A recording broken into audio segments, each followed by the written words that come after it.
Debate అనుకుంటారా, వివరిస్తారు, మీ పంచాయతీ అనుకుంటున్నారా? మళ్ళీ వార్నింగ్ ఇస్తారా? ఎవరు వార్నింగ్ ఇస్తారు? ఎందుకు అంతకాలం ఇస్తావు? ఎంతమంది మహిళలను ఆడిపోసుకున్నారు చెప్పు. నీ దుబారు శ్రీనివాస్కు దువ్వాలు తీసుకెళ్ళి దుబారు శ్రీనివాసుని దువ్వు వెళ్ళి. నీ పరువు ఏమైపోతుందని నీ పార్టీ పరువు. అది చేత కాదు నీకు. ఓకే, అది చేత కాదు. ఇలాంటి సమస్యలు పరిష్కరించలేదు మీరు. రాష్ట్రం మీద ఎగబడిపోయి వాడిని బెదిరించి వీడిని బెదిరించి రేపొద్దున ఏళ్ళని చూసేనండి పెట్టుబడులు రావడానికి భయపడుతుంది.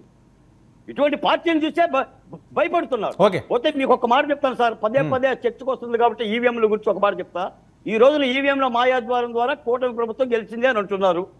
60,000 ఓట్లు, 70,000 ఓట్లు, 3 లక్షల ఓట్లు, 5 లక్షల ఓట్లు మెజార్టీలు ఎక్కడి నుంచి వచ్చినాయని ప్రశ్నిస్తున్నారు.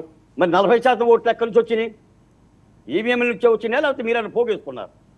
అవి ఈవీఎంలే కదా. అందుకని ఆడలేక మధ్యలో ఓడంతగా ప్రజాస్వామ్యం ఇచ్చిన ప్రజలు ఇచ్చిన తీర్పును గౌరవించాలి.